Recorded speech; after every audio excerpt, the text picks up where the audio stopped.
Aujourd'hui, peut-on modifier une préparation pour bébé de manière à se rapprocher du lait maternel, l'aliment idéal, cela afin d'obtenir chez ces bébés une flore intestinale à dominance de bifidus?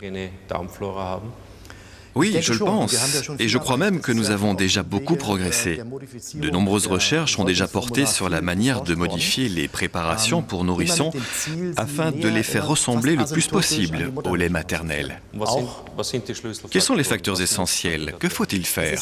Nous savons aujourd'hui avec certitude qu'il n'existe pas un facteur unique qui permette d'obtenir le résultat attendu d'un simple claquement de doigts.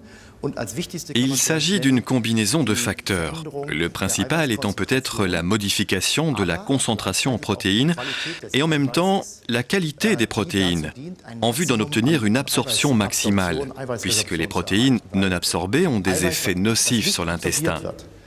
Il importe donc d'obtenir une composition protéique de haute qualité, ce qui permet de réduire la concentration en protéines à l'instar du lait maternel. Un autre facteur important est la réduction du pouvoir tampon via une réduction de la teneur en phosphate.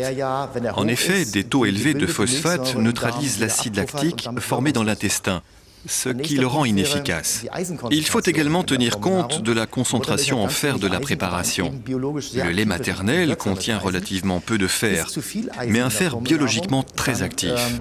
Un excès de fer dans les préparations favorise une multiplication rapide des bactéries intestinales, comme Escherichia coli, Klebsiella et Proteus, au détriment des bifidobactéries. C'est pourquoi il faut limiter la teneur en fer.